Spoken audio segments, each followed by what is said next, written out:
अस्सलामुअलैकुम बिस्मिल्लाहिर्रहमानिर्रहीम। प्यारे दोस्तों, आज की इस वीडियो में हम आपको फ़िलिस्तीन के एक गोरखन का यानी कि कब्र खोदने वाले का एक ऐसा सच्चा वाक़या बताने वाले हैं जिसे नम आँखों से उस गोरखन ने खुद अपनी ज़ुबान से बताया है। जी हाँ दोस्तों, उस फ़िलिस्तीनी गोरखन का कहना है कि उसने गाज़ा पट्टी पर शहीद होने वाले शहीदों की कब्रों पर जो कुछ हुआ वो अपनी आँखों से देखा। उसको देखकर वह अपने आंसू नहीं रोक पाया। उसने अपनी जागती हुई आंखों से गाज़ा कब्रिस्तान में वह मंजर देखा जिसे देखकर उसके होश उड़ गए। और यही नहीं दोस्तों, इस पूरे वाक़ये को सुनकर यकीनन आप भी हैरान रह जाओगे। इसीलिए आज का यह वीडियो आप सभी के लिए बहुत ही ख़ास है। आप इसको लाइक करें या ना करें, लेकिन आप इस वीडियो को बिना स्किप किए आखिर तक ज़रूर देखिएगा। दोस्तों, सबसे पहले तो हम आपको बताते हैं कि आज जो वाक़या हम आपको यहाँ पर बताने वाले हैं, यह वाक़या कोई मनगढ़ंत कहानी या किस्सा नहीं है, बल्कि यह एक सच्चा वाक़या है जिसे फ़िलिस्तीन के एक गोरखन ने आँखों में आंसू लिए खुद बताया है। उस गोरखन का कहना है कि वह गाज़ा पट्टी पर कब्रिस्तान में कब्र खोदने का काम करता था। वह जिस कब्रिस्तान में काम करता था वह कब्रिस्तान फ़िलिस्तीनियों की कब्रों से पूरी तरह से भर चुका था। आलम यह हो गया था कि वहाँ पर एक भी कब्र बनाने के लिए और जगह नहीं बची थी। इसीलिए फिर कई फ़िलिस्तीनियों को पुरानी कब्रों को खोलकर उनमें दफनाया जाने लगा। और एक बार तो ऐसा हुआ कि 50 शहीदों को एक ही कब्र में एक साथ दफन किया गया। इस गोरखन ने आगे बताया कि जब मैं यहाँ पर खून से भरे हुए कफन में लिपटे फ़िलिस्तीनियों को देखता हूँ तो मेरा दिल खून के आंसू रोने लगता है। उस वक्त निहायत ही दिल को दहला देने वाले मंजर मेरी आंखों के सामने होते हैं। यह कहते हुए उस गोरखन की आंखों से आंसू छलक पड़े। फिर वह कहने लगा कि कुछ वाक़यात मैंने कब्रिस्तान में ऐसे ऐसे भी देखे हैं जिन्होंने मेरी अक्ल को हैरान करके रख दिए हैं। उन्हीं में से एक वाक़या मैं आपको बताने जा रही हूँ जो निहायत ही ईमान अफरोज़ किस्म का वाक़या है और जिसको सुनने से पहले आप अपना दिल थाम लें, क्योंकि यह वाक़या ही कुछ ऐसा है कि जिसे सुनकर यकीनन आपके भी रोंगटे खड़े हो जाएंगे और आप अपने आंसू नहीं रोक पाएंगे। तो फिर वह गोरखन कहने लगा कि मैं गाज़ा में बने एक कब्रिस्तान में गोरखन का काम करता हूँ, यानी मैं कब्र खोदने का काम करता हूँ। मैं दिन में कब्रें तैयार करता हूँ और फिर रात के वक्त मैं उसी कब्रिस्तान के कोने में बनाए हुए एक कमरे में आराम कर लेता हूँ, क्योंकि गाज़ा पट्टी की सूरत हाल अभी बहुत ज़्यादा जंगी हो चुकी है। इसीलिए दिन हो चाहे रात हो, हर वक्त इस कब्रिस्तान में कोई ना कोई अपने बेटे को, अपने भाई को, अपनी बहन या अपने बाप को दफनाने के लिए ज़रूर आता है। वह गोरखन आगे कहता है कि अभी 2 दिन पहले की बात है, मैं रात के वक्त में अपने उस छोटे से कमरे में सो रहा था कि तभी अचानक मुझे बुलंद आवाज़ में कलमा शहादत पढ़ने की आवाज़ सुनाई देने लगी। कलमा पढ़ने की आवाज़ सुनकर फ़ौरन ही मेरी आँखें खुल गईं। मैं समझा कि शायद फिर से यहाँ पर कोई नई मैयत आ गई है, क्योंकि उस वक्त फ़िलिस्तीन में जो भी कोई अपने किसी अजीज़ की मैयत को लेकर आता है तो वह बुलंद आवाज़ में दूसरा कलमा पढ़ते हुए आता है। इसीलिए कलमा की आवाज़ सुनकर मैं फ़ौरन उठकर बैठ गया। मुझे बेहद गम होता था जब मैं अपने हाथों से फ़िलिस्तीन मासूम बच्चों, औरतों या मर्दों के लिए कब्र खोदता था और फिर उन्हें देखता था उनको इस कदर बुरे तरीके से, वहशियाना तरीके से शहीद किया होता था कि उनका कफन भी पूरी तरह से खून से लथपथ हो जाता था। और यह सब देखना एक आम इंसान के लिए कोई आसान बात नहीं होती। हालांकि हम गोरखन आम इंसानों से ज़्यादा मजबूत दिल रखते हैं, क्योंकि हम इस तरह की चीज़ें देखने के आदी हो जाते हैं। लेकिन फिर भी इन मासूम बच्चों की शहादत को देखकर मेरा कलेजा कटने लगता था। इधर इजराइलियों के जुल्मों सितम फ़िलिस्तीनियों के ऊपर बढ़ते जा रहे थे। यह सब देखना किसी भी इंसान के लिए आसान नहीं हो सकता। खैर कलमाए शहादत की आवाज़ सुनकर मैं फ़ौरन अपनी चारपाई से उठा और अपने कमरे से बाहर निकल गया। बाहर निकलकर मैंने देखा कि कब्रिस्तान का मेन दरवाज़ा तो बिल्कुल खाली और सुनसान पड़ा है। यह सब देखकर मुझे बड़ी हैरत हुई और मैं सोचने लगा कि जब कब्रिस्तान का दरवाज़ा बिल्कुल खाली है तो इसका मतलब यह है कि यहाँ पर कोई भी नई मैयत नहीं आ रही है। तो फिर ये कलमाए शहादत कौन पढ़ रहा था? लेकिन जैसे ही मैं कमरे का दरवाज़ा खोलकर बाहर निकला तो इतने में ही कब्रिस्तान में कलमे की आवाज़ आना भी बंद हो गई थी। यह सब देखकर मैं बड़ा हैरान हुआ और सोचने लगा कि शायद यहाँ पर हर वक्त मैयत आती रहती है तो लोग कलमा शहादत पढ़ते भी हैं, अपने अजीज़ों की मैयत को लाते रहते हैं, इसीलिए शायद मेरे कानों में वही आवाज़ गूंज रही होगी। बस यही सोचकर फिर मैं वापस अपने कमरे के अंदर चला गया और जाकर अपनी चारपाई पर वापस लेट गया। फिर जैसे ही मेरी आँख लगी तो फिर से वह कलमा पढ़ने की आवाज़ मेरे कानों में पड़ने लगी।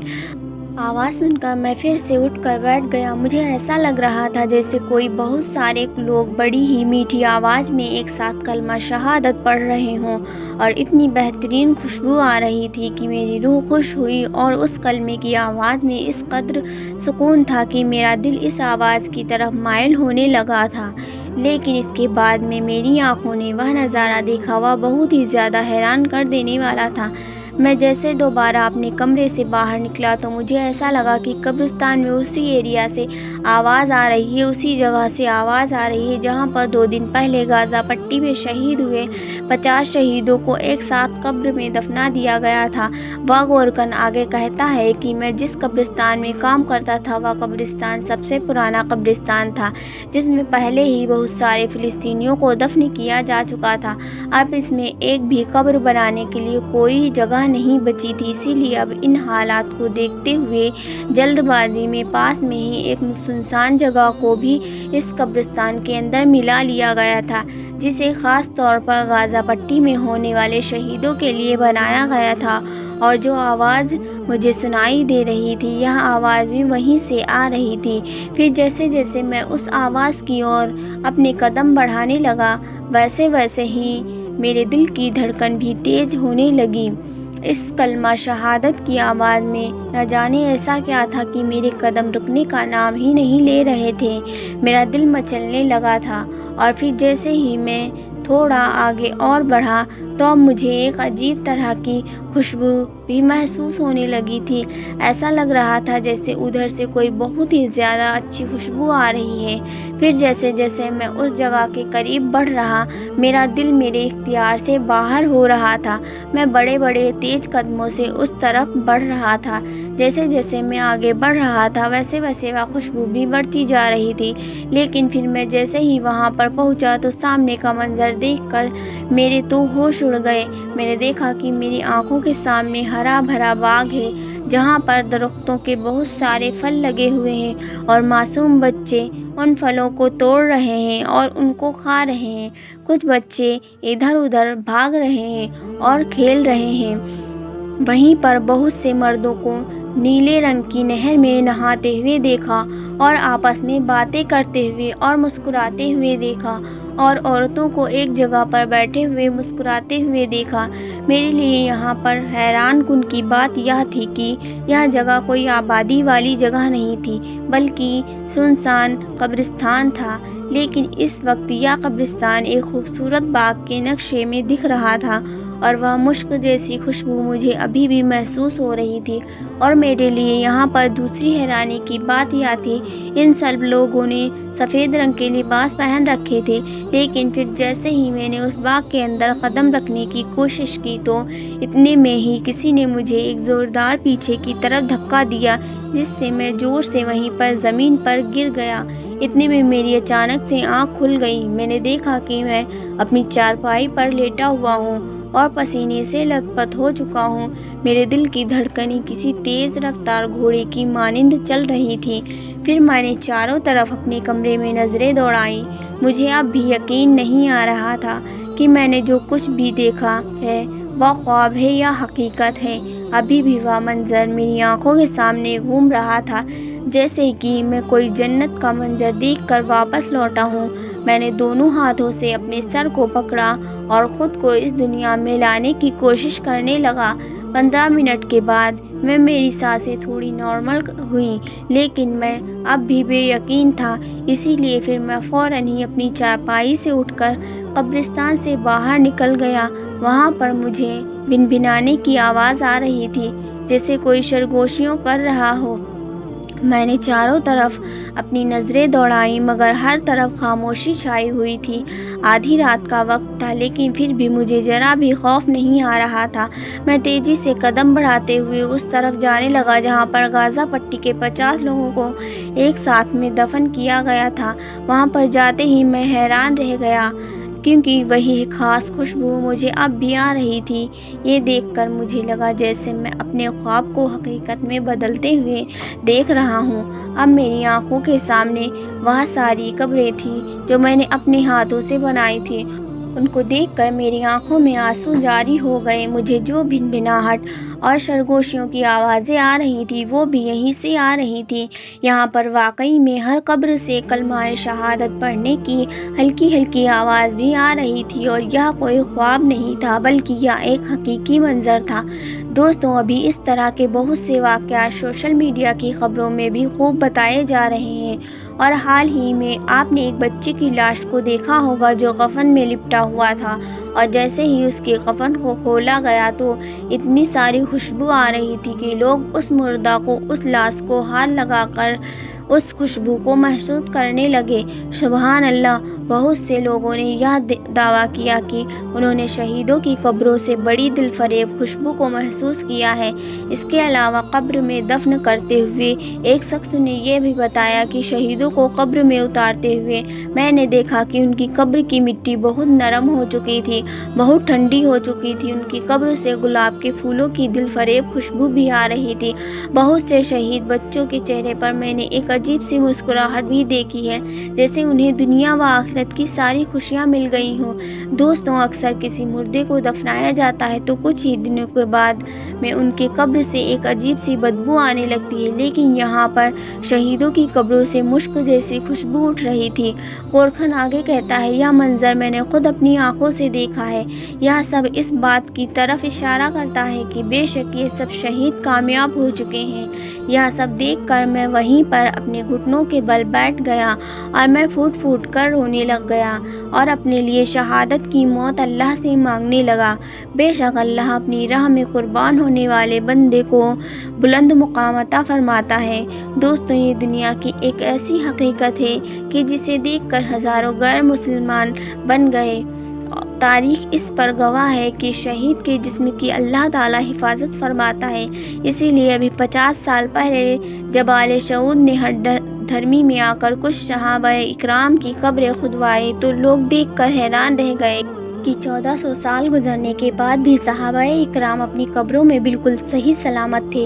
اس خبر کو کئی یورپی اخباروں نے بھی چھاپا۔ اور دوستوں، یہ بھی ایک حقیقت ہے کہ شہید کے جسم سے خوشبو آتی ہے۔ یہ سب کے ساتھ تو نہیں ہوتا بلکہ اللہ تبارک و تعالیٰ کبھی کبھی لوگوں کو اپنی قدرت دکھانے کے لیے کسی شہید کے جسم کو ایسا مہکا دیتا ہے کہ دنیا حیران رہ جاتی ہے، کیونکہ دنیا کا نظام تو یہی ہے کہ جب بھی کسی کی وفات ہوتی ہے تو کچھ ہی گھنٹوں کے بعد انسان کا جسم خراب ہونے لگتا ہے۔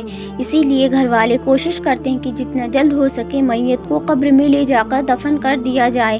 لیکن دوستوں، آج کل فلسطین کے حالات ہی کچھ اور ہیں۔ گزرے 40 دنوں میں 50 ایسی ویڈیوز سوشل میڈیا پر وائرل ہو چکی ہیں جن میں صاف نظر آتا ہے کہ فلسطین میں شہید ہونے والوں میں سے کچھ ایسے لوگ بھی ہیں جن کے جسموں سے خوشبو آ رہی ہے۔ اور کل کے ایک ویڈیو میں وائرل ہوا کہ پورے غزہ میں ایک عجیب سی خوشبو مہک رہی ہے۔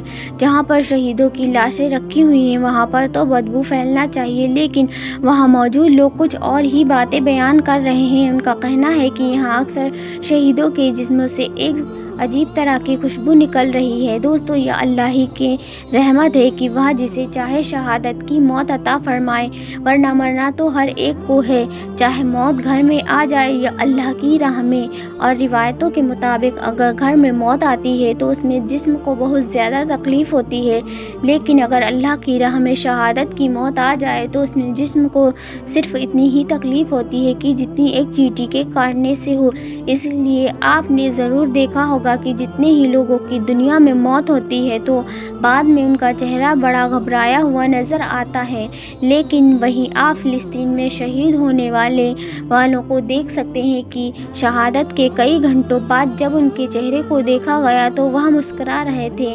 ऐसे ही हज़ारों फ़िलिस्तीनी शहीदों को देखकर दुनिया के कई गैर मुस्लिम ईमान ले आए। उनका कहना था कि हमें यह देखकर ताज्जुब होता है कि आखिर यह कौन से कौम है कि जो मौत से नहीं डरती, वह तो मौत को हंसते हंसते गले लगा लेते हैं। इसीलिए हमें शौक़ पैदा हुआ कि हम भी कुरान को पढ़कर देखें कि आखिर इसमें ऐसी क्या बातें लिखी हैं कि जिनकी खातिर यह मुसलमान अपनी गर्दन कटवा रहे हैं। और फिर जब उन्होंने कुरान को खुद पढ़ा तो हैरान रह गए कि अभी तक वह समझते थे कि कुरान तो एक दहशतगर्दी फैलाने वाली किताब है, लेकिन जब उसे खुद से जाकर पढ़ा तो मालूम हुआ कि यह तो दूसरे कौमों की तरफ से फैलाया गया एक झूठ है। कुरान तो अल्लाह का पाकीज़ा कलाम है जो कि लोगों को सही राह की हिदायत करता है। इसीलिए अभी कुछ दिन पहले जब एक अमेरिकी सैनिक से पूछा गया कि आखिर इस जंग के दौरान तुम कैसा महसूस कर रहे हो, तो उसने जवाब दिया कि हम सारे सैनिक तो जिंदा रहने के लिए लड़ते हैं और यह हमारे सामने मुस्लिम कौम मौत के लिए लड़ती है। इन्हें मौत से डर नहीं लगता, इसीलिए इन्हें हराना बहुत मुश्किल है। और दोस्तों, यह हकीकत है कि हदीस के मुताबिक एक मुसलमान के लिए उसका सबसे बड़ा तोहफा मौत होती है, क्योंकि मौत के बाद वह दुनिया की तकलीफ़ों से निजात पाकर अल्लाह और रसूल से मुलाकात करता है, जो कि एक मुसलमान की सबसे बड़ी तमन्ना होती है। इसीलिए एक सच्चा पक्का मुसलमान कभी भी मौत से नहीं डरता, बल्कि वह तो हर नमाजों में अल्लाह से शहादत तलब करता है। और हुजूर सल्लल्लाहु तआला अलैहि वसल्लम ने फरमाया कि एक मुसलमान के अंदर सारे गुनाह हो सकते हैं, लेकिन वह अंदर से बुज़दिल नहीं हो सकता, मतलब मौत से नहीं डर सकता। अगर वह मरने से डरता है तो वह सच्चा पक्का मुसलमान हो ही नहीं सकता। अल्लाह ताला हम सभी को शहादत की मौत अता फरमाए। आमीन सुम्मा आमीन। प्यारे दोस्तों, उम्मीद करती हूँ कि आज की वीडियो आपको बेहद पसंद आई होगी। अगर वीडियो पसंद आई है तो लाइक करके हमारे चैनल को ज़रूर सब्सक्राइब कर लें और साथ में लगे बेल आइकन को भी दबा दें ताकि हमारी नई वीडियोस की नोटिफिकेशन आपको वक्त पे मिल सके। अभी हमें इजाज़त दीजिए। खुदा हाफिज़। Thanks for watching.